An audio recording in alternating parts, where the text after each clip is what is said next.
Estamos de vuelta. Yo decía, ¿qué pasó? Estamos de vuelta, nuestros queridos chocolateros. Aquí Arancha me acaba de jugar una broma. Julio, me acabo de quedar así, ¿ves? Oh.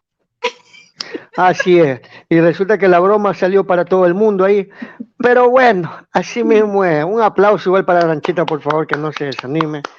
Y bien, entonces mi querida Lorena, vamos a pasar a mencionar quiénes son nuestros siguientes invitados. Nos vamos hasta el país de la estrella solitaria, al sur de nuestro continente, al país de Chile.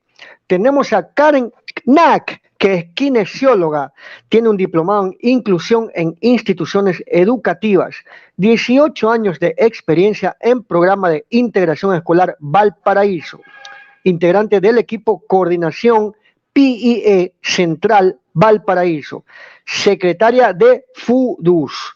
Y tenemos a Benjamín Fuente Alba, que es kinesiólogo, magíster gestión de la educación inclusiva, formación en discapacidad e inclusión, programa de integración escolar, docente pregrado, tesorero también de FUDUS. Y el tema que vamos a tocar con ellos es profesionales de la salud en la educación, desafíos del trabajo en equipo. Uy, uy, uy. Ay, ay, ay. A ver, que nos pongan a nuestros cola, Karen. Hola, hola, hola. Benjamín, hola, ¿cómo están? Hola, mucho gusto. ¿Cómo les va? Bienvenidos acá a este panel del chocolate con Lorena. Bueno, primero queríamos agradecerles por poder compartir sus experiencias. Y hoy, bueno, estamos acá hablando, continuamos con esa línea, Julio, porque estuvimos en la primera entrevista comentando mucho sobre las necesidades educativas que se han destapado con esto de que estuvimos en la pandemia, y bueno, pues ahora hay muchas, y cuáles son las acciones que se están tomando. Pero Correcto. Ahora desde la parte de los profesionales de salud, ¿cómo es? A ver, ¿cómo se incorporan, cómo se incluyen? Así es, ¿cómo se incluyen esos profesionales de la salud para aportar en la inclusión? Karen, a ver, que nos conteste Karen. Bueno,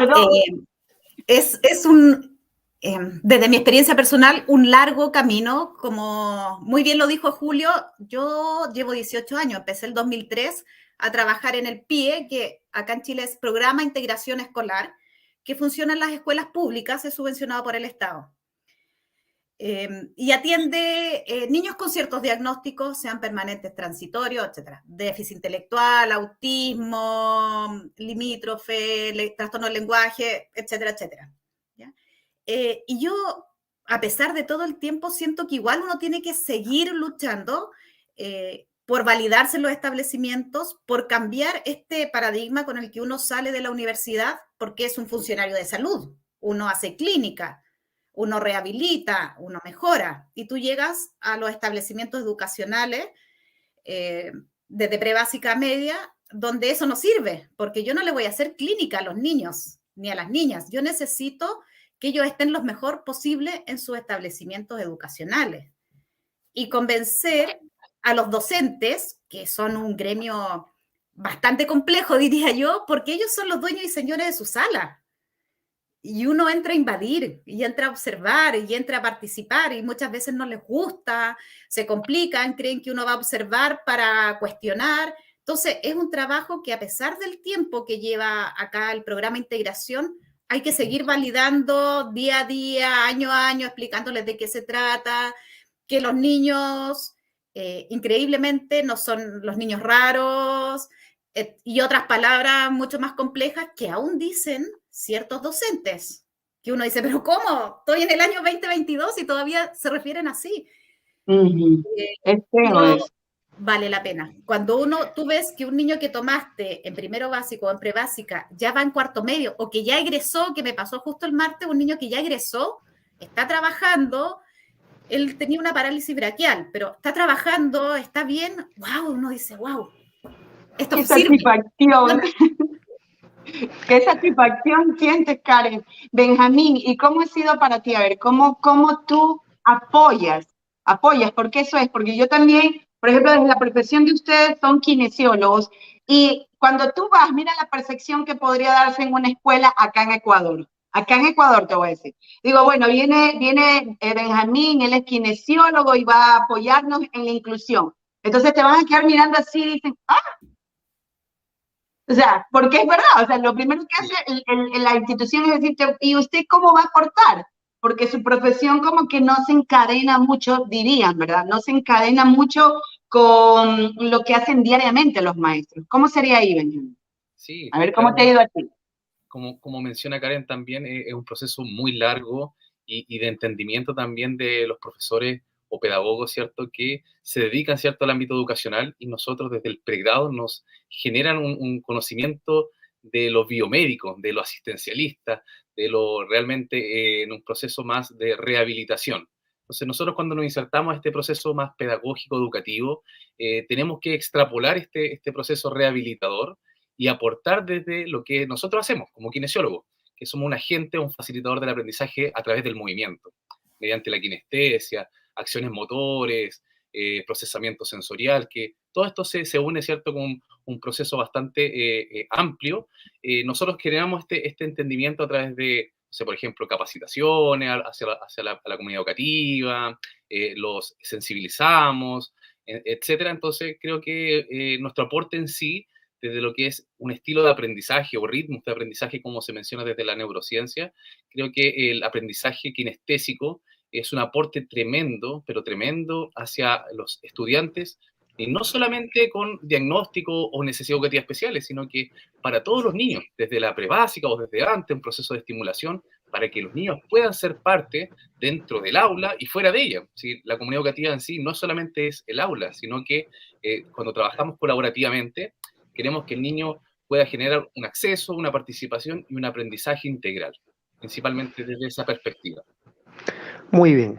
Entonces, podríamos decir, si estamos hablando nosotros en el tema de niños o chicos con necesidades especiales, se les dice, pues no, necesidades especiales. Algo que me llamó mucho la atención que Karen mencionaba era de que hay un largo camino por recorrer todavía, ¿no? Porque el docente o el pedagogo es el dueño y señor, amo absoluto del aula de clase, y uno como que llega a invadir. Yo he escuchado personas, no necesariamente dentro de la educación, pero son personas ajenas a esto del tema de la discapacidad, porque aparentemente en su familia todo ha marchado, vamos a decirlo así, de manera normal, ¿no? Vamos a decirlo así, de manera aparentemente normal. Y opinan de que debería haber instituciones 100% dedicadas a esta clase de chicos, que con autismo, que con Asperger, que con retraso mental o qué sé yo. ¿Qué opinan ustedes al respecto, queridos amigos? Vamos así mismo a seguir con la temática. Primero Karen y luego Benjamín. Perfecto. Okay. Mira, acá es una discusión también, y de alguna u otra forma se están tratando de que cada vez existan menos centros educativos, le dicen aquí, ya no es escuela especial, los centros educativos, y que de alguna u otra forma se integren a la educación regular, ¿cómo se le llama? De hecho, uno no puede obligar a los padres, aunque el niño no tenga las competencias desde el punto de vista cognitivo o los profesionales que lo puedan atender en un establecimiento, a pesar de que no estén, uno no puede obligar a los papás a trasladarlo a un centro educativo especial. Es decisión de los papás acá en Chile, ¿ya? Ahora, mi opinión personal es que yo creo que debería existir igual, porque hay algunos alumnos que en el fondo las escuelas o los liceos de educación regular no tienen las competencias aún para atenderlos, tienen unas necesidades que no tienen los profesionales porque no tienen las horas. O sea, imagínate, a mí me dan 1 hora por un niño.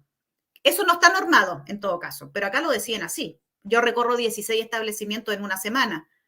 Entonces, ¿qué puedo hacer con un niño que tenga una necesidad severa? ¿Ya? Entonces, están esos casos que deberían estar igual, porque además desarrollan otro tipo de habilidades que son más funcionales, no necesariamente desde el área pedagógica. Ellos necesitan ser más funcionales para su vida diaria, necesitan más independencia, necesitan otras cosas que los establecimientos normales, vamos a llamarlos así, no se los pueden dar, no tienen, como decía, profesionales, no tienen nada. Entonces, existe aquí todavía ese paradigma. De hecho, se están nivelando los cursos que tenían un nombre diferente en la educación especial, se están homologando a las escuelas regulares, lo cual ha sido muy difícil para los docentes, porque ¿cómo los nivelo? Si son diferentes programas, no logran pasar lo mismo, pero es un tema. Y es un tema para los niños que están integrados en pie, ¿hasta cuándo nosotros hacemos adaptación curricular? Que es como adaptamos el currículum escolar del niño. ¿Con cuánto de fase lo hacemos? Nosotros tenemos un niño de cuarto básico que adaptamos su currículo, le hicimos un PASI, a prebásica. Entonces, es beneficioso para el niño estar en cuarto básico cuando sus competencias, no solo cognitivas, sino que también motoras, etcétera, son de prebásica. ¿Le sirven algo? ¿Ayuda? ¿O ayudaría más a ese niño estar en un lugar más especializado? Yo creo que esa es la gran pregunta, que da para mucho y da para muchos debates. Benjamín, ¿tú qué piensas? Sí, mire, realmente acá en Chile, por lo menos, existe una ley que se llama la Ley de Inclusión Escolar, que nació el 2015, partió como piloto en realidad, y como mencionaba también Karen, el acceso, sea la condición que sea por discapacidad intelectual o un autismo cierto severo, o un TEA severo en realidad, no puede, ¿cierto?, el establecimiento sea particular pagado, como lo mencionábamos, ¿cierto?, particular pagado o estatal, no puede generar una barrera de no ingreso, ¿ya? Entonces, ¿qué ocurre? Muchas veces los colegios particulares pagados antiguamente, ellos no generaban acceso y los enviaban principalmente a estos centros educativos, estas escuelas especiales o diferenciales, ¿ya? Pero se supone que la ciudad o el país se denomina de una perspectiva más inclusiva, ¿ya? Se escuchaba muchas veces de que querían eliminar estos centros educacionales para que puedan ingresar o incorporarse todos los estudiantes con o sin discapacidad, ¿cierto? Sin ninguna barrera, que puedan generar, ¿cierto?, este acceso inclusivo. Por ende, podrían todos participar de una educación regular, ¿ya? Entonces, con todo un equipo profesional, un equipo competente, ¿cierto? Profesionales idóneos para trabajar con cualquier condición de situación de discapacidad o necesidad educativa especial. Entonces, pero al igual que Karen, creo lo mismo. Creo que nuestra sociedad todavía no se encuentra preparada para recibir, ¿cierto?, en el ámbito educacional principalmente, no se encuentra preparada en algunos casos para recibir esta diversidad de estudiantes. Me refiero a diversidad por condición, ¿ya? Por condición que pueda ser de una discapacidad o por aprendizaje educativo. Entonces, creo que falta mucho conocimiento, falta mucha interiorización, ¿ya? De sensibilización, Benjamín.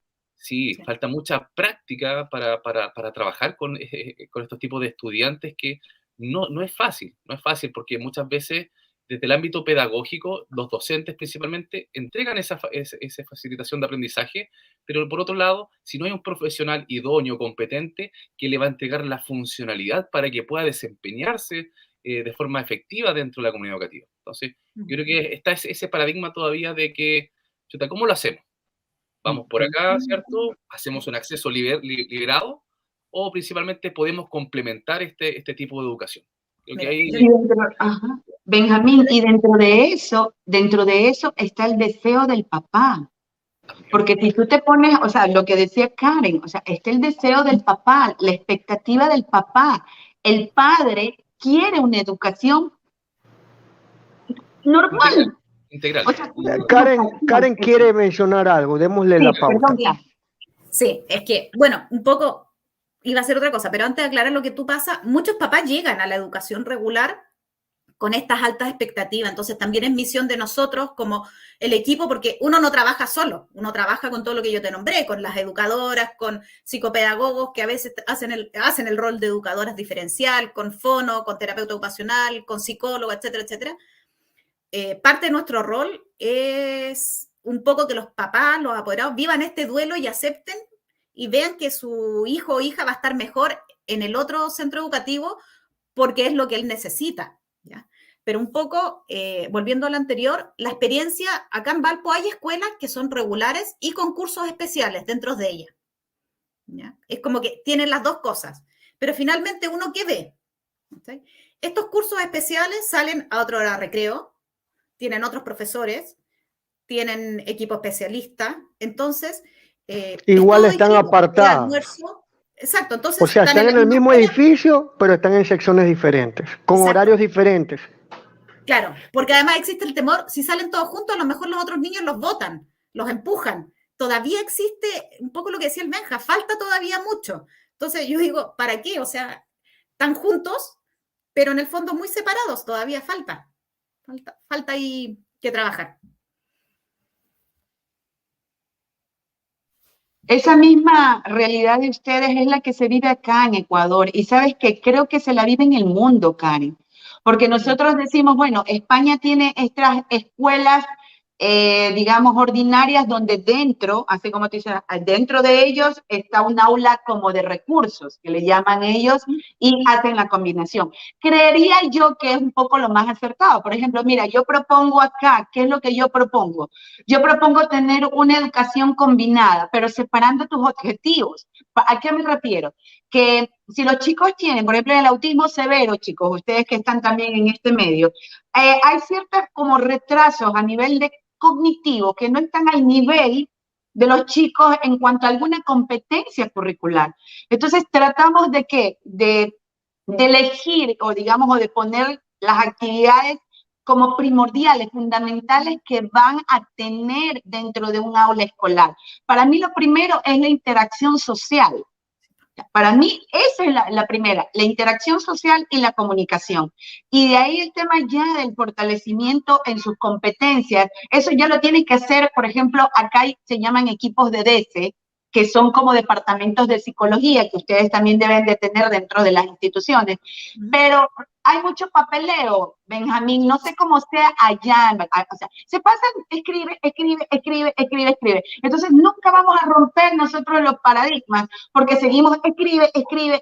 Entonces la gente tiene que ir como tú acabas de ver, Karen, esa realidad. Benjamín, tú también, yo la tengo. Todos es como sentido común, pero nadie tiene también. ¿Qué piensas, Benjamín? Sí, en realidad creo que, como tú mencionas, todos pensamos esa situación o ese contexto, pero llevarlo a la práctica yo creo que es un poco más complejo, porque la idea es que todos seamos parte de trabajar con los estudiantes. Por ejemplo, si nos pasamos en un estudiante con autismo severo, ¿cierto? Tiene baja integración social, ¿cierto? No tiene proceso de sociabilización, no juega con sus padres, no trabaja, ¿cierto? En equipo o está dentro del aula, ¿cierto? Genera disrupciones, quizás por ciertas situaciones. Entonces, creo que el trabajo, ¿cierto? Que es muchas veces que es un proceso más administrativo, ¿ya? Deja de generar, ¿cierto? Un trabajo que es focalizado para el estudiante, pero muchas veces las normas, el decreto o la ley obligan al profesional a generar mayoritariamente más horas de trabajo del papeleo, en vez de trabajar principalmente en su sala de recursos, por ejemplo, o dentro del aula con el mismo profesor o el pedagogo, ¿cierto? Para generar un aprendizaje efectivo para el niño, para que pueda interactuar o participar de la clase, por ejemplo. Ya sería un avance, ya sería un proceso efectivo dentro de la integralidad para el niño. Ya es un avance, que el niño pueda participar o que pueda levantar la mano o que pueda generar, ¿cierto?, algún estímulo de comunicación o de un proceso, ¿cierto?, de participación. Yo creo que la práctica, yo creo que uno puede ser la base de la experiencia también, y también el trabajo colaborativo con todo el equipo de aula. Creo que eso es fundamental, ¿ya? Yo puedo hacer un trabajo individual perfecto, pero si mi equipo no trabaja conjuntamente, quizás va a quedar lábil ese proceso y el estudiante no va a recibir un aprendizaje íntegro. Bien, yo les voy a hablar un poquito de esto. Ustedes seguramente, porque es algo muy pop, una cultura muy pop, ¿no? La trama de los X-Men. Porque en la trama de los X-Men se habla de que, hablamos de Charles Xavier, quiere un mundo inclusivo entre mutantes y humanos, llamémoslos así. Pero Magneto, que es su mejor amigo o su hermano, no recuerdo, le dice, no. Mutantes acá y humanos acá. Y tenemos películas, porque por esa disputa de filosofías hay la guerra, ¿no? Entonces, a veces estos temas se parecen un poco. Algunos dicen, separémoslos, ya, o sea, que los chicos que tienen necesidades especiales tengan su educación, pero en un centro de educación especial. Mientras que otros abogan y están las leyes ahí, no, que haya una educación que sea igualitaria para todos y una inclusión. Entonces, como dijo hace un rato Karen, esto genera debates, están las cosas ahí, y bueno, un sinnúmero de asuntos, ¿no? Que por eso estamos hablando. Pero se me ocurre algo más. Por ejemplo, cuando hablamos de Olimpiadas Paralímpicas, entonces hay atletas, hay deportistas que son paralímpicos, pues no. Ellos no participan en Olimpiadas donde van atletas que pues se supone que están totalmente típicos, ¿no? Físico típico o neurotípico, llamemos así. De hecho, supongamos que nosotros podemos en el recreo jugar fútbol con un niño que sea sordomudo, pero entiende cómo es el juego y se mueve bien y hace lo que tiene que hacer. Pero a nivel profesional no se le permite a esa persona que tiene esa discapacidad auditiva jugar con el resto de un equipo que no tienen esa discapacidad. Entonces, la pregunta que les quiero hacer es, ¿cómo se desarrolla aquí y en el ámbito educativo es distinto? No sé si estoy siendo claro con lo que quiero preguntar. O sea, en las Olimpiadas Paralímpicas, si hablemos del deporte, para ser más exactos, en el deporte se hace una separación, mientras que en la educación se quiere hacer una inclusión. Entonces, ¿resulta acá, no resulta acá o qué piensan ustedes al respecto? Ya. Primero, en relación al deporte, las personas que van a las Paralimpiadas son sus capacidades físicas las que no tienen indemnes. La mayoría, digamos. Ya existe otro para personas con un trastorno cognitivo, ¿ya?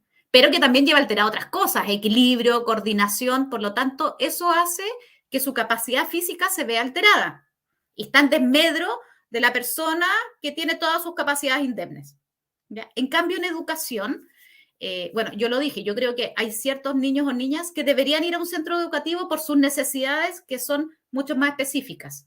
Pero, ¿cuál es la idea de la inclusión en educación? No que a todos se les dé lo mismo. Esa no es la idea. Yo les voy a enseñar a todos a sumar de la misma forma. No, la idea es que cada uno va a aprender según su necesidad, según lo que él requiere o cómo requiere. Están los estilos de aprendizaje, por ejemplo. De ahí viene también un poco el DUA, que es cómo yo puedo diversificar mi clase, y en eso nosotros también aportamos, todos los profesionales no docentes. También vamos aportando en eso. Entonces, esa es la gran diferencia, que no es lo mismo para todos, no existe. Yo no quiero que todos los estudiantes aprendan de la misma manera, ni a lo mejor los mismos contenidos, porque yo los contenidos los voy a adecuar de acuerdo a la capacidad del niño. Ahora, mi gran pregunta, y esto es súper personal porque no aparece en una ordenanza, es lo que yo les mencioné en algún momento dado. ¿Hasta qué punto yo puedo adecuar esos contenidos para que el niño siga siendo favorecido? ¿Ya? Es normal que un niño que tiene un desfase pedagógico de 3, 4 años o a veces más, va a ser beneficioso para él estar dentro de ese aula donde en realidad no va a entender ni siquiera lo que dice la profe.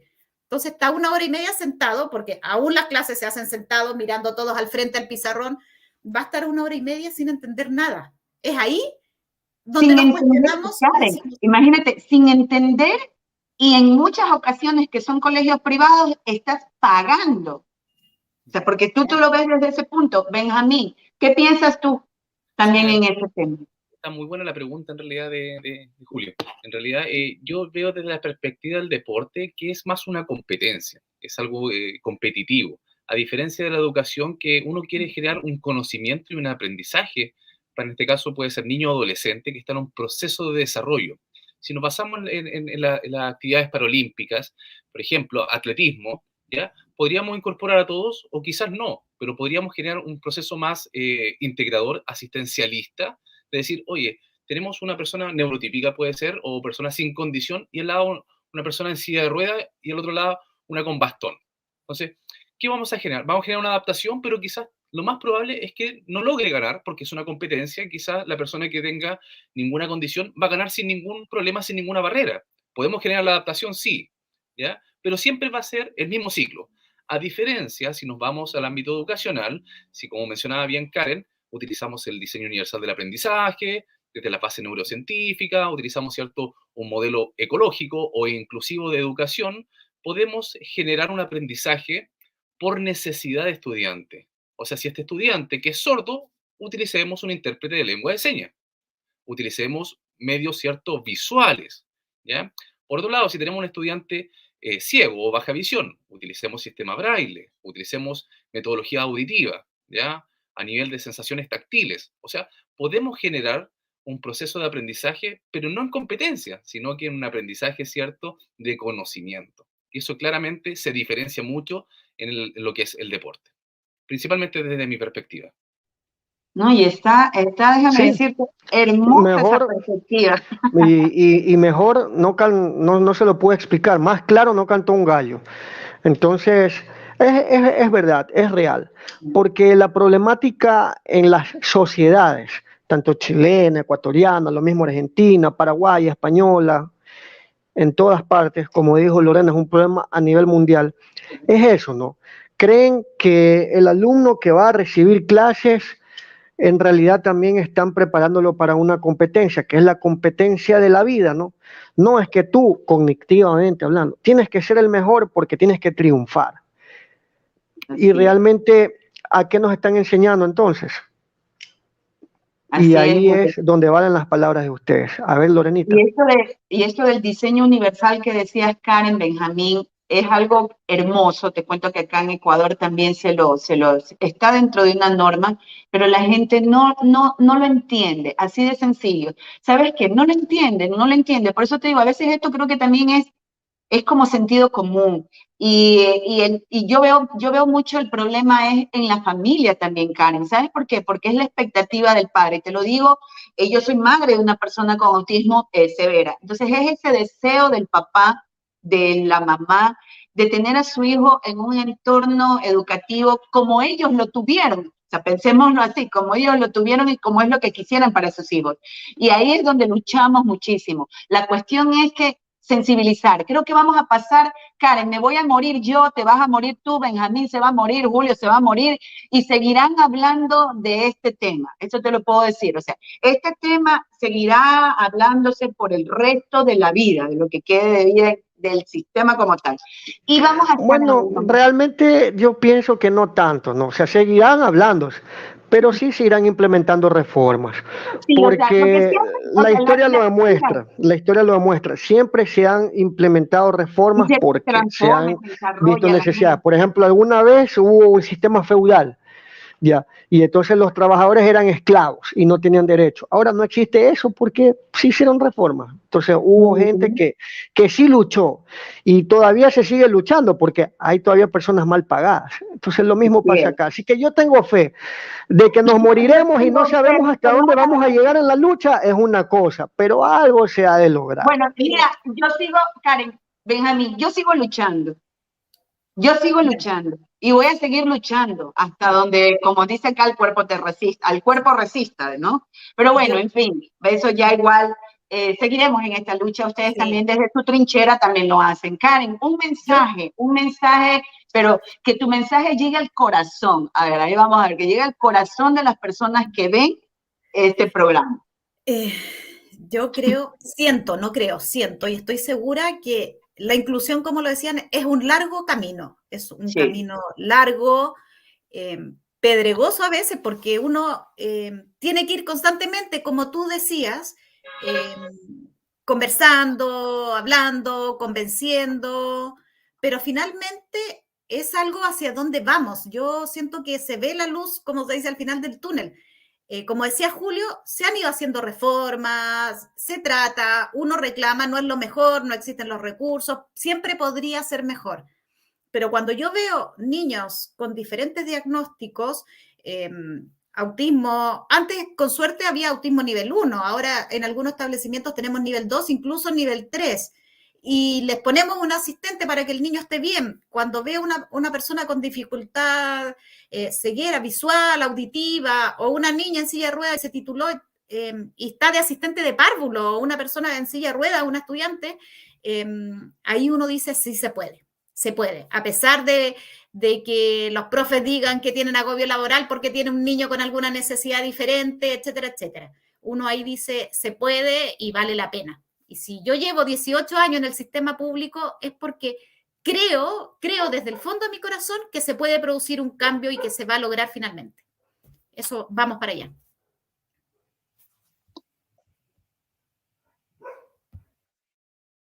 Antes de que dé las palabras también, porque se le va a pedir un mensaje a Benjamín, aquí Marisol Dora Cedeño Gómez, un saludo para Marisol, dice, hay muchos centros educativos que tienen una formación bastante conservadora y a muchos estudiantes eso les causa cansancio.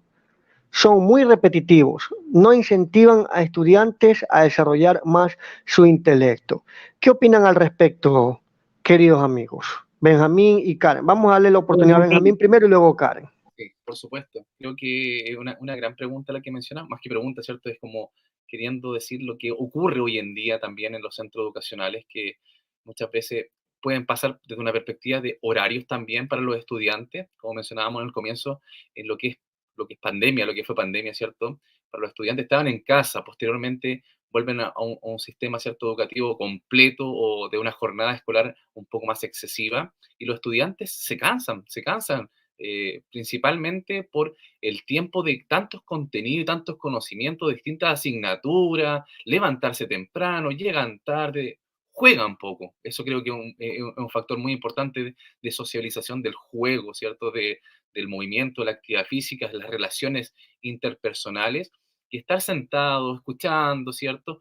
Es cansador. Creo que es un factor, ¿cierto? Que no genera un aprendizaje tan efectivo para los niños porque es un cúmulo de conocimientos, y para un niño que está en desarrollo, su cerebro está en desarrollo, su sistema nervioso está en desarrollo, todo es un proceso de desarrollo cuando van generando, ¿cierto? En un proceso de edad.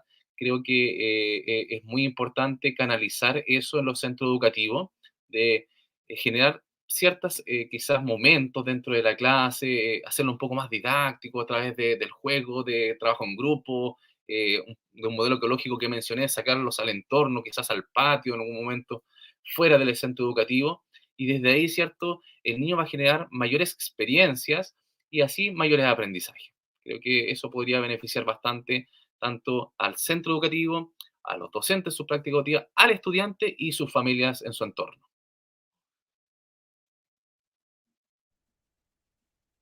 Caramba, mi querida Marisol, gracias por ser, primero debo de decirle a ella que es una seguidora fiel, Julio, ella es una seguidora fiel de nuestro programa de Un Chocolate con Lorena, y bueno, sí, o sea, sabes que el pensamiento que tienes tú, Benjamín, es igual en lo que yo también pienso y siento, o sea, ahí tenemos que ser más dinámicos, o sea, tenemos que ser como tú decías, venimos de una pandemia en donde 2 años, por ejemplo, acá, no sé en su país, pero donde 2 años estuvimos atrás de una computadora. Entonces, ¿qué podemos esperar? Que ese niño que es una esponja que adquiere por medio de estímulos para después formarse las conductas y después tener consecuencias. Entonces, es todo. ¿Qué podíamos pedir de los niños? Que se van a cansar al principio, pero lastimosamente, Benjamín, ahí viene otra vez. Creo que eso es sentido común, o sea, eso es algo que todos lo vemos, el adulto lo ve.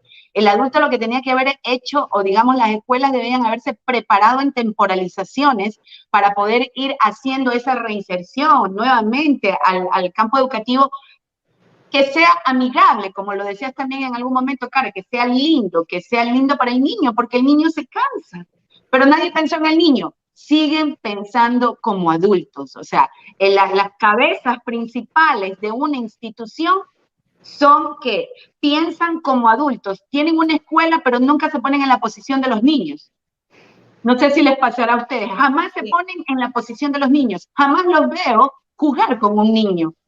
Entonces, yo tengo una institución educativa, si tengo niños tengo que jugar, o sea, es lo que ellos quieren, lo que yo también tuve. Entonces, bueno, listo, mi querido Julio. Me quedo también con algo que mencionó Karen, de que algunos docentes pueden venir con doble estrés, pero por otro lado pueden cosechar la satisfacción de haber realmente ayudado a un chico con una necesidad, y eso pues no tiene precio. Para todo lo demás existe Mastercard, pero eso no tiene precio. Ya, entonces definitivamente hay que pensar en eso, hay que reflexionar, porque la vida da recompensas, y no siempre las recompensas son monetarias. Ver un atardecer, eso no cuesta, y es una recompensa que nos da todos los días la vida. Bueno, quiero recordarles aquí a Benjamín y a Karen de que esta entrevista pues está en la plataforma de YouTube, así que por favor, suscríbanse a nuestro canal Un Chocolate con Lorena, activen la campanita y pónganle like. Pero lo mejor de todo, hay que reproducir el video. Así que compartan link para que más personas puedan ver esta entrevista y se beneficien de ella.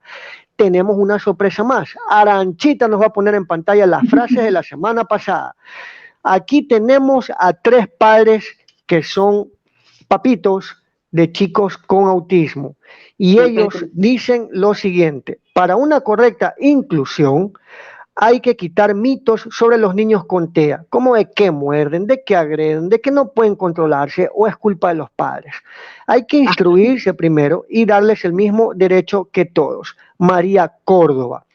Tenemos la siguiente: para una correcta inclusión hay que ser más empáticos y sensibles, tanto con los niños con TEA como con sus papás, y crear valores significativos en los centros educativos entre maestros y alumnos compañeros. Lo dijo Catherine Zavala.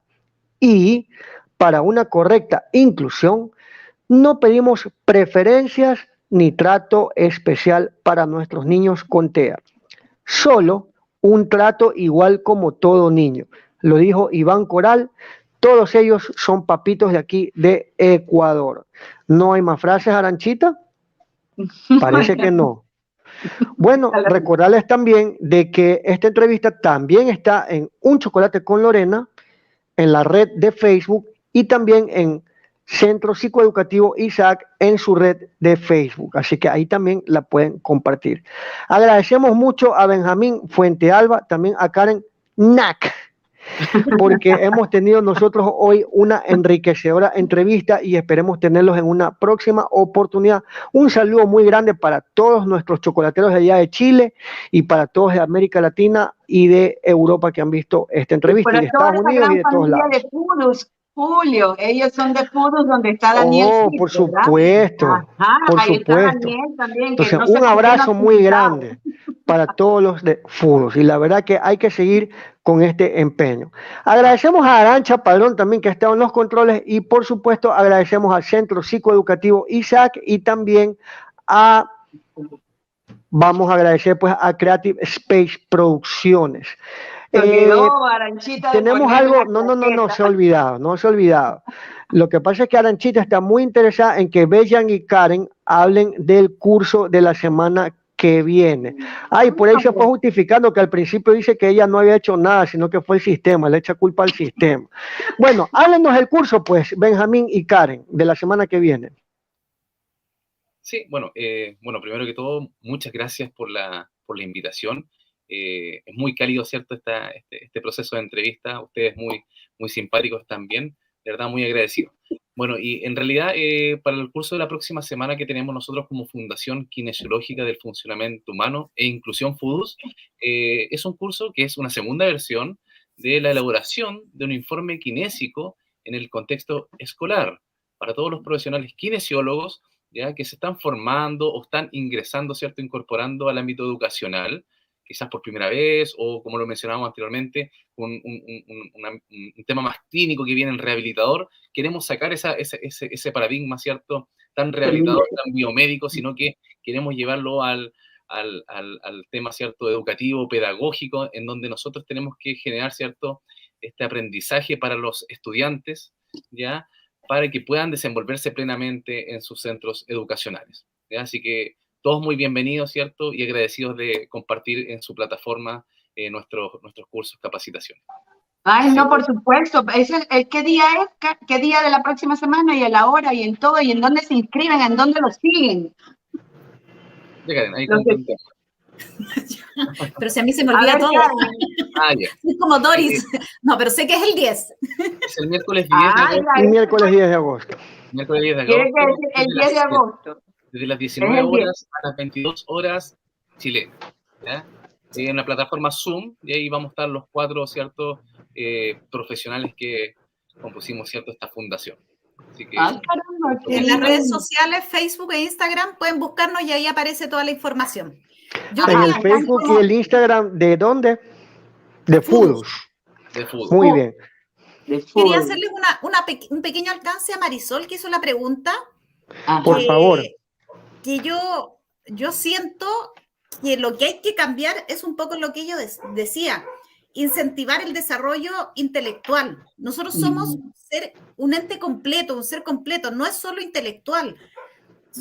Hay que desarrollar habilidades sociales, habilidades artísticas, comunicacionales, mucho más que el desarrollo intelectual y lo que significa que me pongan o no una nota, que te pongan un número, porque no refleja lo que yo puedo ser o lo que me sirve, lo que yo he aprendido y cómo lo utilizo. Yo creo que eso es mucho más importante, enfocarnos en que el desarrollo de los niños y niñas tiene que ser un todo, como somos. Por eso nosotros también nos enfocamos y hablamos de que somos kinesiólogos sociales, porque no vemos solo al niño así con su parte rehabilitadora, nos importa su familia, nos importa su entorno, nuestras escuelas están insertas en una comunidad, que no es lo mismo que acá en Valpo, en el centro, hasta en un cerro, donde hay muchos más problemas, donde tenemos niños que los papás están presos, etcétera, etcétera. Entonces, somos un todo. Y eso es lo que tenemos que ir a la escuela. No un desarrollo intelectual, un desarrollo completo para nuestros niños y niñas. Muy bien, Karen, hablaste muy bien, Karen, y excelentemente. Bueno, entonces, no se olviden, nuestros queridos amigos chocolateros, que el próximo miércoles 10 de agosto, a partir de las 7 horas de Chile hasta las 10 de la noche, hora chilena, entonces están invitados a el Zoom para que puedan aprovechar este importante curso que se va a hacer. Y también pues recuerden que pueden seguirlos a ellos para que puedan accesar a través de las redes sociales de FUDUS, el Facebook e Instagram, ¿verdad? ¿Lo dije bien? Sí, FUDUS, pero si lo dicen así, deletréalo mejor. FUDUS, FUDUS, por sus siglas. Muy bien. Y también recordarles a nuestros chocolateros que la próxima semana vamos a tener programa jueves y viernes, pero eso será la próxima semana que los vamos a poner al día. Así que esto ha sido todo por hoy. Les agradecemos mucho nuevamente a Benjamín y a Karen. Agradecemos a todos nuestros chocolateros, a Arancha, a nuestros auspiciantes, y nos veremos aquí en este canal, Un Chocolate con Lorena, próximamente. Nos vemos. Chao. Chao, chao. Gracias por la invitación.